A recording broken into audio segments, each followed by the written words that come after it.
TVT au cœur de l'information.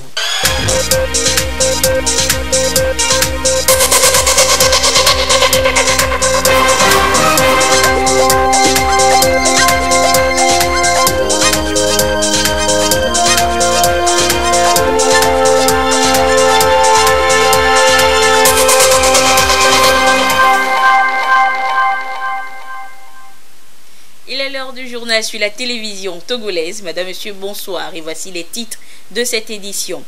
Des investisseurs privés africains vont bientôt envahir le Togo pour y investir. Ils ont été appelés à cela par le chef de l'État Faure Eswazimna Nyazingbe à Kigali, qui leur a fait découvrir des immenses opportunités dont regorge notre pays. Les opportunités à découvrir dans cette édition. Pour entreprendre, pas besoin d'énormes idées.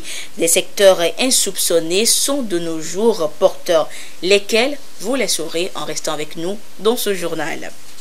Et puis les architectes africains vont bientôt construire des villes énergétiquement propres. Ils découvrent les stratégies depuis ce matin à Lomé. Voilà donc pour les titres. C'est hier que le Africa CEO Forum a ouvert ses portes dans la capitale rwandaise.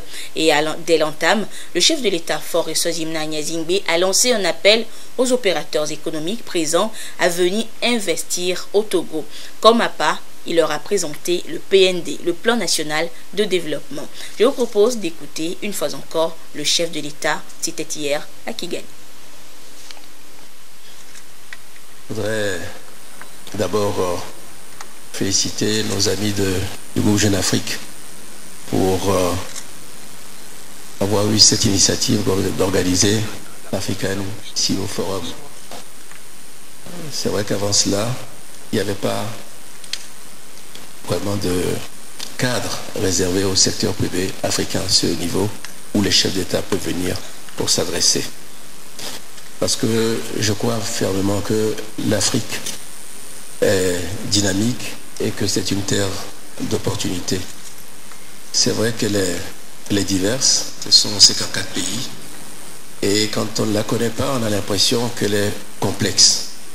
Mais en réalité, de cette complexité, et à travers ce genre de rencontres, nous pouvons, j'en suis sûr, montrer que ce ne sont pas du tout des complexités, mais ce sont des opportunités. Quant au Togo, on a parlé d'intégration régionale et de zones de libre-échange tout à l'heure. Nous sommes dans la région ouest africaine où nous essayons de faire une place. Nous fondons sur les qualités qui sont les nôtres. Aujourd'hui, nous avons la chance d'être le premier port de l'Afrique de l'Ouest, donc le port de Lomé, et dans le top 5 des pays africains les mieux connectés par la voie maritime, malgré la taille de notre économie. Nous avons également la chance d'abriter plusieurs banques importantes, des banques sous-régionales, mais également des groupes bancaires privés. Donc c'est à partir de ces fondements que nous avons essayé de penser à notre nouveau plan national de développement, le PND qui court de 2018 à 2022. L'objectif, c'est de nous appuyer sur le secteur privé, sur l'investissement privé, pour transformer de façon profonde et durable notre économie. Naturellement, quand on fait appel au secteur privé, il faut créer un cadre qui lui est propice. Nous avons commencé également à faire des efforts, mais aujourd'hui, d'après les études, le Togo est la 4e économie la plus attractive de la CEDEAO. Nous avons fait des progrès dans le doing business et ces progrès, nous sommes déterminés à les poursuivre. Et cet investissement privé devrait nous permettre de bâtir des infrastructures pour renforcer nos qualités comme un hub logistique pour l'Afrique de l'Ouest, un des hubs, puisque la concurrence est assez vive. Mais nous pensons que, comme j'ai dit, ayant le premier port, nous sommes bien partis. L'objectif ultime, c'est surtout la prospérité partagée. Dans la session précédente, on nous a dit que l'Afrique avait besoin de créer 1 700 000 emplois par mois. Donc si on investit mais que la prospérité n'est pas partagée, naturellement, il y aura des déséquilibres il peut provoquer des troubles que nous connaissons ici et là. C'est pour ça que, tout en privilégiant ou tout en encourageant les investissements dans les grosses infrastructures ou dans l'industrie, nous faisons quand même beaucoup d'efforts pour ce qui est de l'agriculture, y compris l'agriculture familiale et l'accès à l'énergie. Et je peux vous dire qu'aujourd'hui, le Togo, en Afrique de l'Ouest, est celui qui a le taux d'emploi le plus élevé. Et nous sommes également, selon Bloomberg, le 3e pays en matière de promotion des énergies renouvelables. C'est-à-dire que cette croissance également que nous recherchons ne se fera pas au dépens de l'environnement. Faisons attention à tout cela pour bien équilibrer les choses. Donc, je n'ai que 3 minutes. Je veux m'arrêter ici et laisser la possibilité aux ministres des Finances et aux autres intervenants d'aller un peu plus loin dans les opportunités que nous voulons que vous puissiez percevoir à travers notre pays. Je vous remercie de votre attention.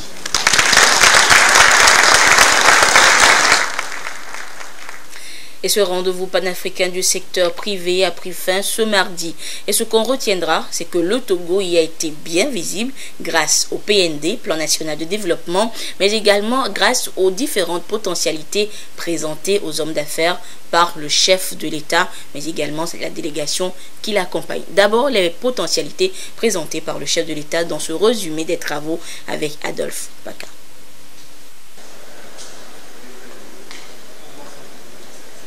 Un destin commun au cœur de cette rencontre de haut niveau, il s'agit de l'ambition. La grande ambition pour les chefs d'État africains de conjuguer leurs efforts avec les financiers du secteur privé africain pour construire l'Afrique. Une Afrique résolument tournée vers le développement avec ses potentialités endogènes. Africa-CEO Forum, c'est une initiative de Jeune Afrique Media Group, éditeur de Jeune Afrique qui diffuse un credo. C'est d'abord aux Africains de croire et d'investir en Afrique. Et l'idée fait son bonhomme de chemin. À cette 7e édition, plusieurs chefs d'État, dont le Togolais Forest Nyazingue, ont fait le déplacement de Kigali en terre rwandaise. Actionnaires d'entreprises africaines, investisseurs internationaux et dirigeants de multinationales, des patrons qui font bouger le secteur privé africain sont aussi là, plus de 1500 participants. Le président Paul Kagame du Rwanda et la présidente de la République de l'Éthiopie, Sahle-Work Zewde, ont donné le ton au panel. Le thème longuement débattu porte sur la zone de libre-échange en Afrique, les grands défis ultimes à relever pour qu'elle soit enfin une réalité. Puis, l'honneur au Togo de présenter aux opérateurs économiques tous ces attraits qui peuvent séduire les investisseurs. Du haut de cette tribune, c'est le chef de l'État qui personnellement ouvre le débat en présentant le plan national de développement prévu pour être financé à 105% par le secteur privé.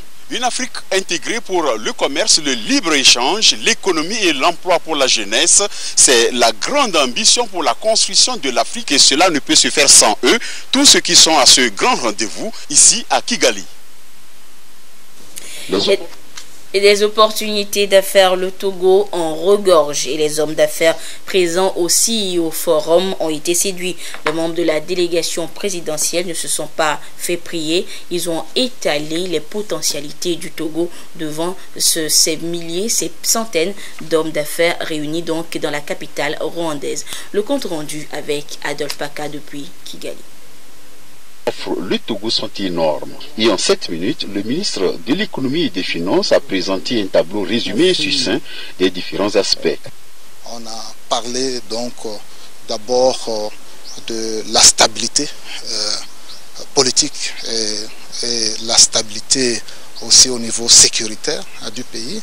Nous avons parlé du cadre macroéconomique et de sa stabilité. Nous avons parlé aussi du travail que le gouvernement fait pour l'assainissement des finances publiques et la consolidation budgétaire et la maîtrise de la dette avec bien sûr une projection à fin 2019 qui sera, nous l'espérons, en dessous de 70%. Au niveau du climat des affaires, nous avons aussi présenté aux investisseurs disons, les performances que le Togo a réalisées, le gouvernement a réalisées. Le Togo est classé parmi les pays les plus réformateurs au monde avec un très un très bon score par la Banque mondiale.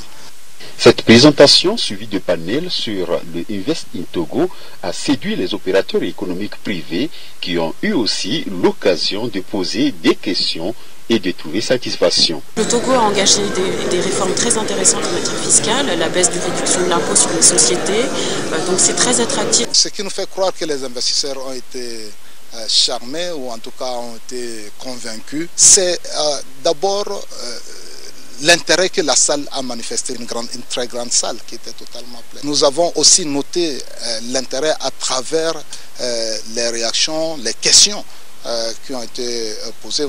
Le message, nous pensons, du chef de l'État qui a été le premier à donner le ton, nous pensons que ce message a été très bien apprécié et nous pensons que les gens ont été convaincus parce que le chef de l'État est un homme d'action, c'est un leader crédible et il fait ce qu'il dit et il a une grande vision et une grande ambition pour le Togo, notre pays, et pour les populations. C'est une question de volonté politique et les chefs d'État se sont montrés disponibles à soutenir et accompagner les initiatives du secteur privé dans le partenariat public-privé sur le continent.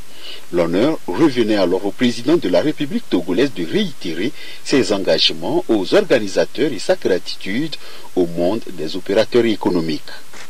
Le chemin est ainsi balisé et pour tout investisseur, la meilleure destination désormais en Afrique de l'Ouest, c'est bien le Togo. Et en marge des travaux, le chef de l'État a eu à s'entretenir avec plusieurs personnalités. D'abord, il a rencontré son homologue rwandais Paul Kagame lors d'un tête-à-tête ce matin avant de quitter Kigali.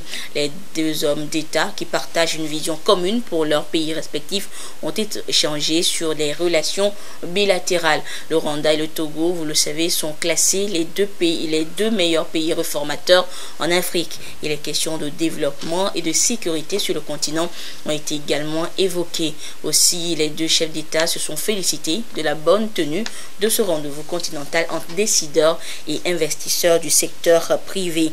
Et peu avant ce tête-à-tête avec son homologue rwandais, le président de la République a reçu en audience M.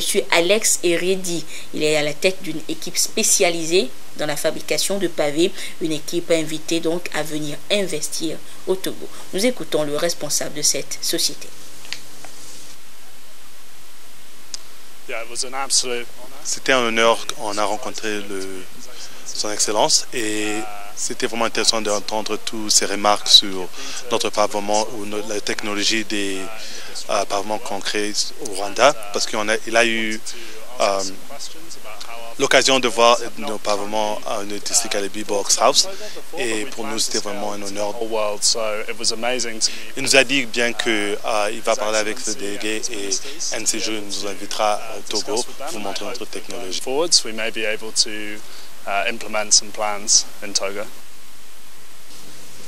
Et le directeur général de la banque dénommée Société Générale, présent également à ce forum de haut niveau, a rencontré hier le chef de l'État Faure Eswazimana Nyasimbe. Touché par la vision du plan national de développement PND que le Togo a présenté, le directeur général donc de la Société Générale se dit intéressé et prêt à venir investir dans plusieurs secteurs dans notre pays. Nous l'écoutons au sorti de l'audience au micro de Adolphe Baka. Excellence, le chef de l'État. Nous sommes ici à Kigali pour la réunion annuelle des comités d'affaires qui s'intéressent à l'Afrique. Et nous avons parlé avec M. le chef de l'État des perspectives de développement du Togo. J'ai eu l'occasion de saluer M. le Président pour les progrès réalisés par le pays dans la transformation, la remise en ordre des finances publiques.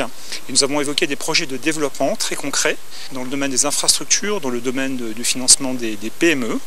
Et tous ces projets-là pourront se concrétiser notamment avec l'aide des banques internationales, des bailleurs de fonds, dont Société Générale. Nous œuvrons dans le cadre de ce plan national de développement, notamment dans tout ce qui est aide aux infrastructures.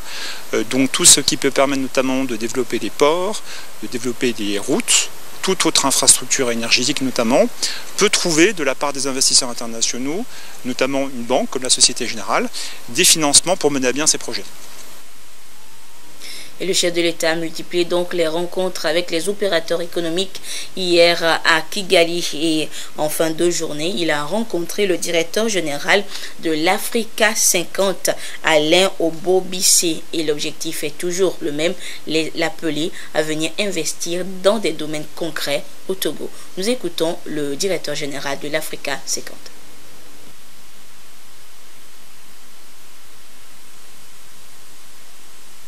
J'ai eu l'honneur de rencontrer le chef de l'État, le président de la République, et nous avons évoqué donc des investissements potentiels que le Fonds d'investissement Africa 50 que je dirige, qui est une plateforme panafricaine d'investissement dans les infrastructures détenue par 27 pays africains, dont le Togo, les investissements que nous pouvons faire au Togo.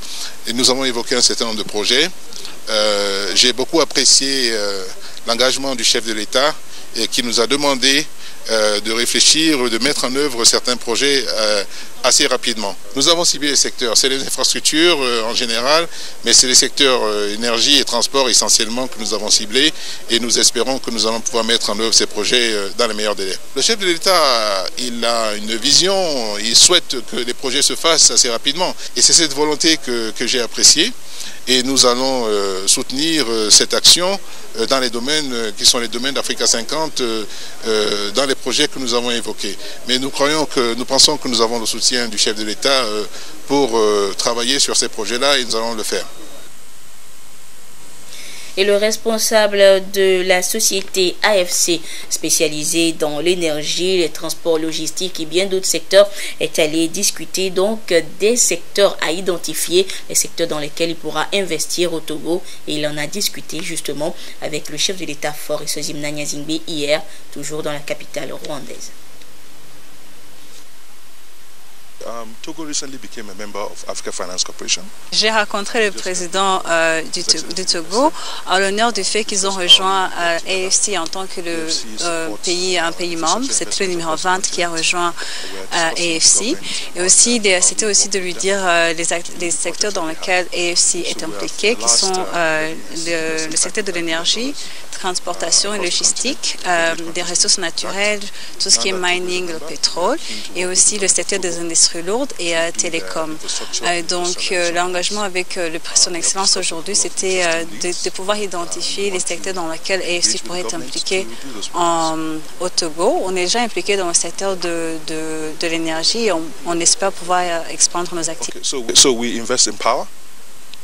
Le chef de l'État a répondu très favorablement à notre réunion et aussi les secteurs dans lesquels AFC est impliqué parce que ce sont les secteurs qui sont aussi dans votre plan de développement. And we support export of agricultural commodities like cotton. Et de son côté, la société AFC a déjà ciblé les secteurs dans lesquels elle viendra investir au Togo. Il s'agit de l'énergie, l'agrobusiness, l'eau et le port. Et le responsable de cette société, l'IFC, est allé donc annoncer la bonne nouvelle au chef de l'État. Le directeur général de l'IFC reçu donc en audience par le président de la République.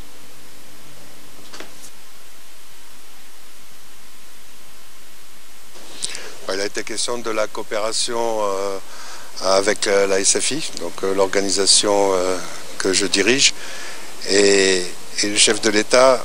On a fait un tour sur où est-ce qu'on peut faire la différence au niveau du développement du secteur privé. Donc on a parlé de façon très précise de 3 ou 4 secteurs sur le développement des PME, très important.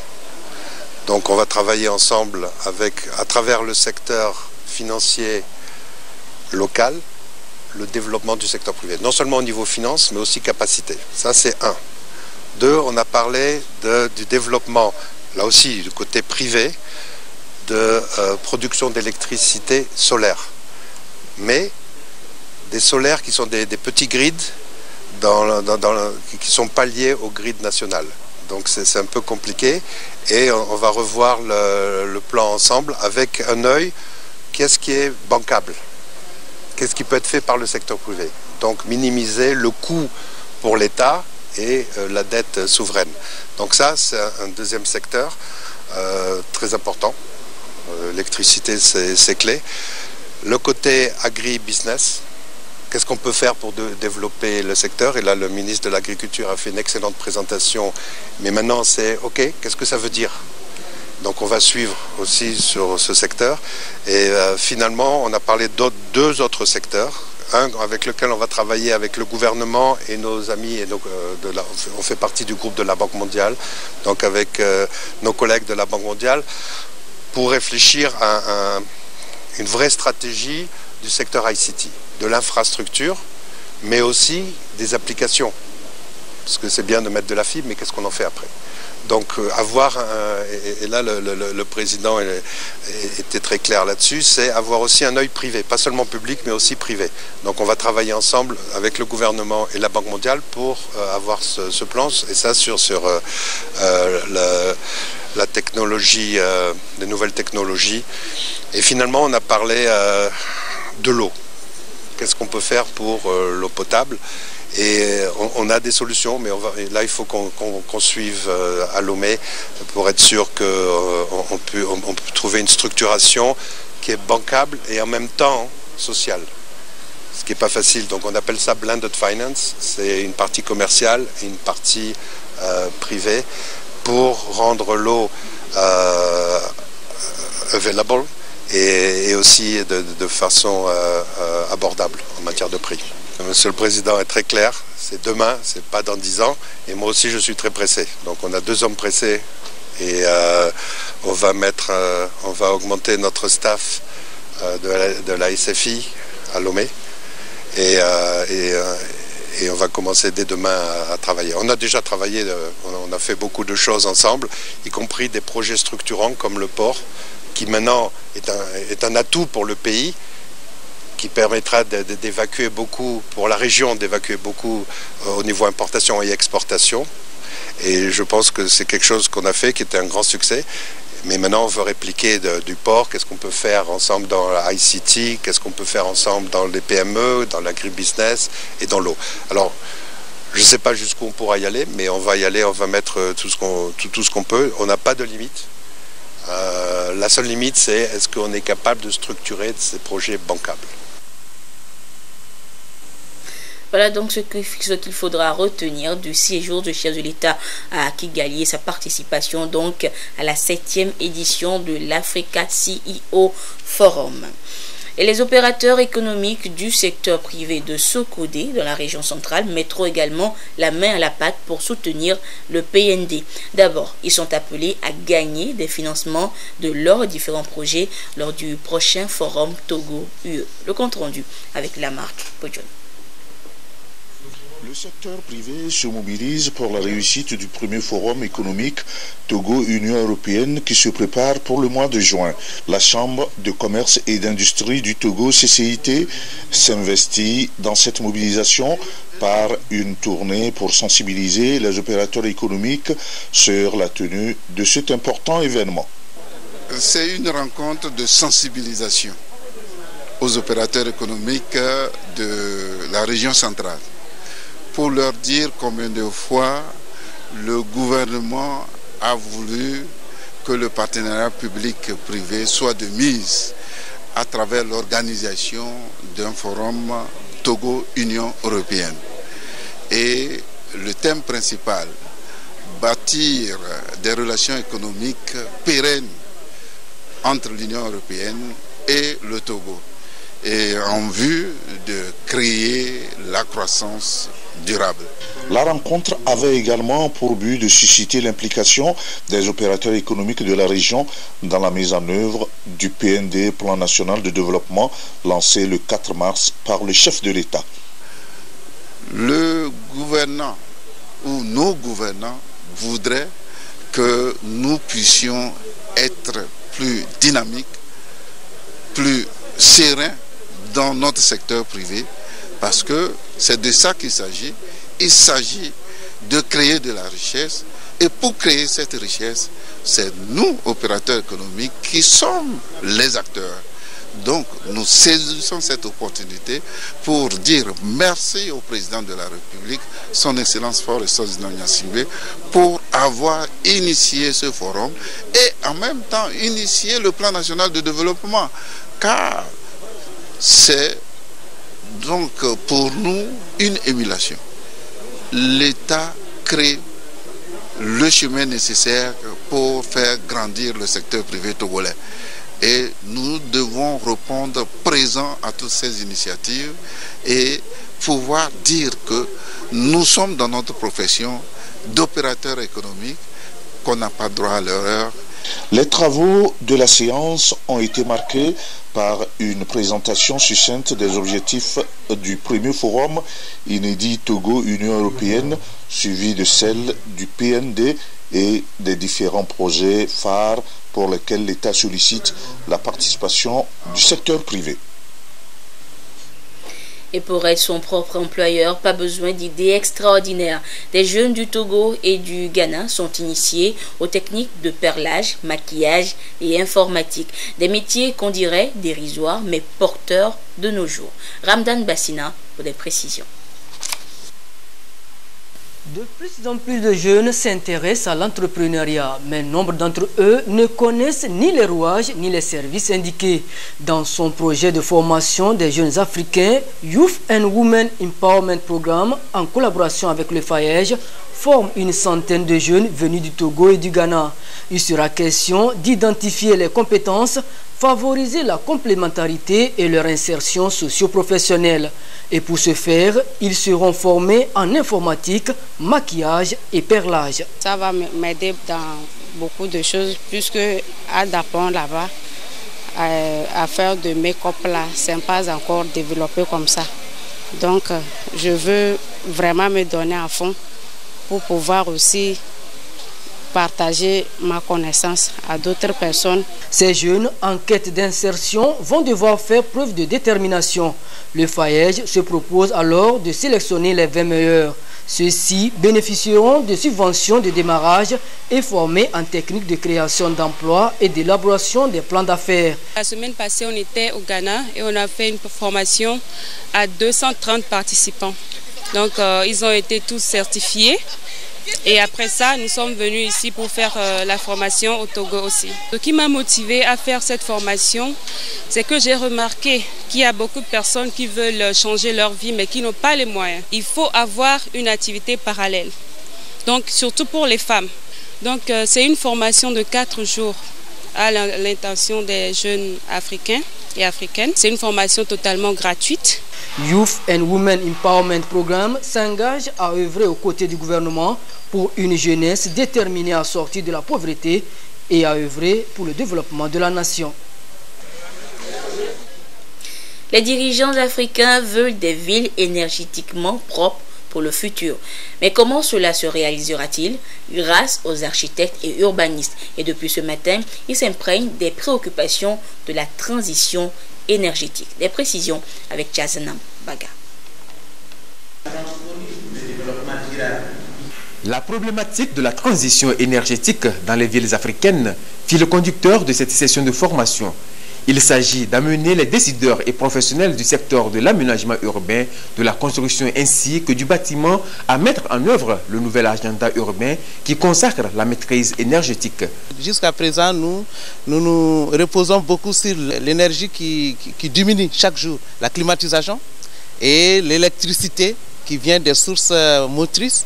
Mais au lieu de penser à cela, de penser à la nature, le soleil. Donc c'est ça que ce sont des cours comme ça, techniques, qui permettront de voir comment nous pourrons, comme on le dit, appréhender la force physique telle que le soleil, le vent, et utiliser moins les énergies qui sont en train de aussi causer des torts à notre économie et même à la santé. Essentiellement pratique, cette session de formation en module unique de 10 jours va permettre d'outiller 20 porteurs de projets venus des pays d'Afrique centrale et de l'Ouest à intégrer la dimension maîtrise énergétique. Mon projet consistait en la construction d'un marché agricole dans une zone rurale, donc à Oyem, une ville qui a la frontière entre le Gabon et le Cameroun. Donc l'idée ce serait de proposer un marché type qui puisse s'intégrer dans ce qui se fait aujourd'hui, la transition énergétique, la protection de l'environnement, l'intégration des conditions de vie des populations et aller à terme avec quelque chose qui, en tant qu'architecte, parce que je suis architecte, qui soit esthétiquement apprécié également. Mon projet est d'abord un projet de réflexion sur un écoquartier. À Lomé, la majorité des personnes quand même sont dans des habitations. On a le facteur climatique, la chaleur et tout qui cause des problèmes. Ou ceux qui ont les moyens se permettent d'avoir de la climatisation et tout ça. Mais penser un bon projet, penser une architecture bien réfléchie, permettra au commun du mortel quand même de vivre décemment sans dépenser, surtout pour l'énergie. Avec seulement 4% de la surface de la Terre, les villes abritent 50% de la population mondiale. Elles consomment pour des besoins de mobilité et de confort dans les bâtiments 2/3 de l'énergie mondiale et contribuent ainsi énormément aux émissions des gaz à effet de serre. Dans un contexte de changement climatique, il urge d'aller vers des villes qui consomment moins d'énergie et qui respectent l'environnement. Vous aurez donc compris toute la pertinence de la question de la mise en œuvre du nouveau programme sur les villes. L'un des objectifs principaux de ce programme consiste à promouvoir l'intégration et à faire en sorte que tous les habitants, qu'ils appartiennent aux générations actuelles ou futures, puissent, sans discrimination aucune, vivre dans des villes et des établissements humains équitables, sûrs, salubres, accessibles, d'un coût abordable, résilient et durable.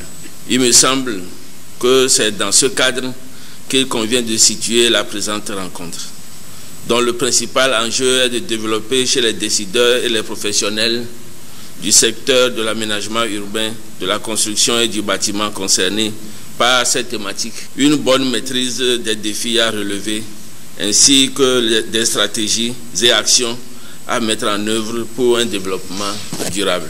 Organisée par l'École africaine des métiers de l'architecture et de l'urbanisme EAMO, cette formation bénéficie de l'appui de l'Institut de la francophonie pour le développement durable, l'Association Énergie 2050, la Banque ouest-africaine de développement et l'ONU Habitat.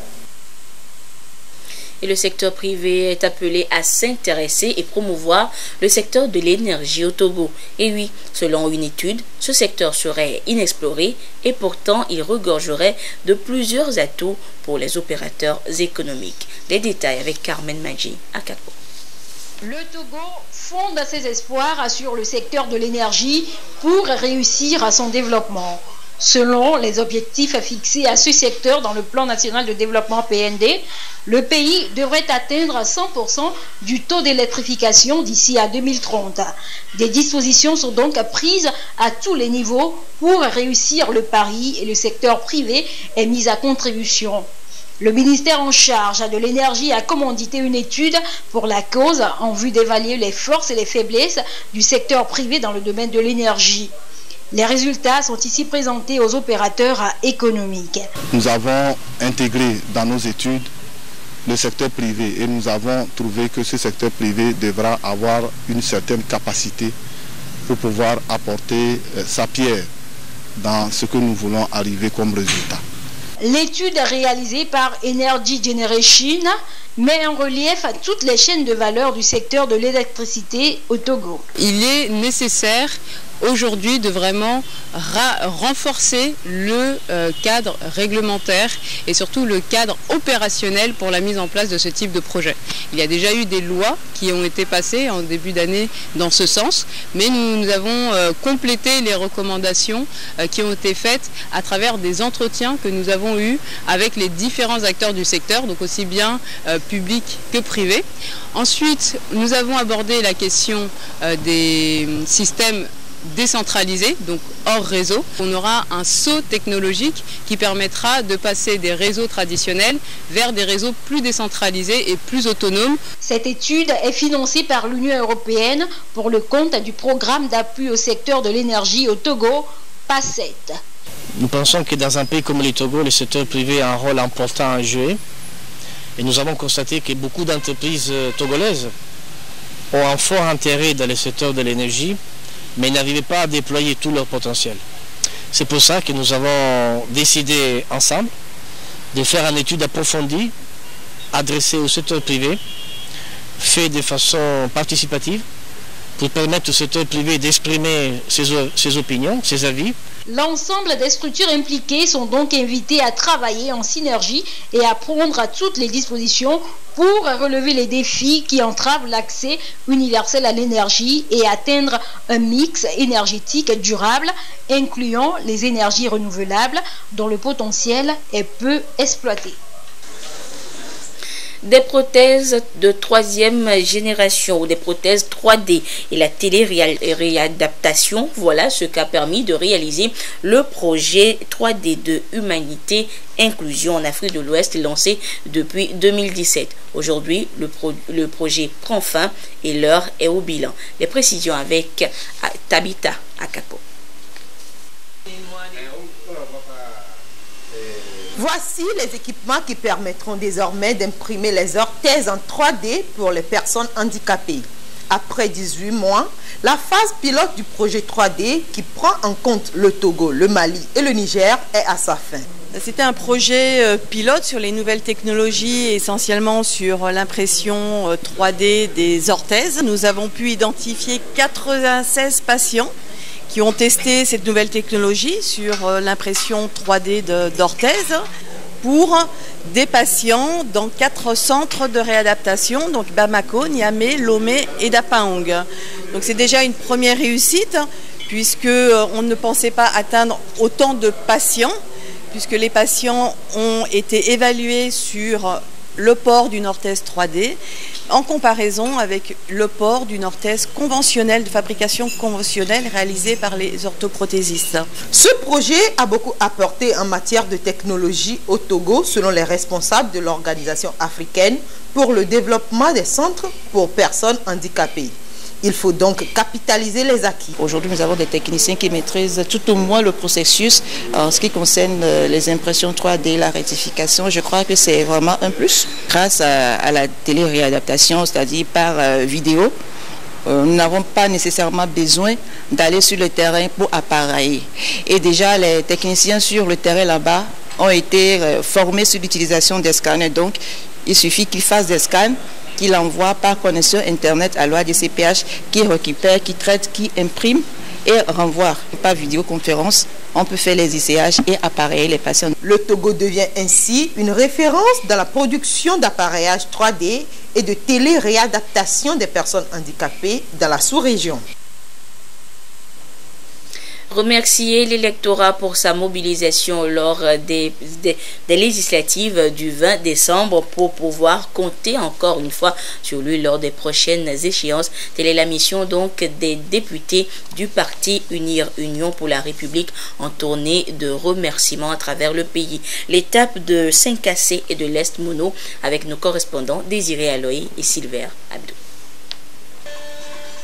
Le 20 décembre 2018, les Togolais sont allés aux urnes pour choisir leurs représentants à l'Assemblée nationale. À Saint-Cassé, ils sont sortis massivement pour donner quitus au parti Union pour la République qui va porter leur voix en les défendant à l'Assemblée nationale. Le parti, toujours reconnaissant, revient au nom du président de la République, Faure Essozuna Zingbe, président du parti, pour dire grand merci aux populations de Saint-Cassé fortement mobilisées.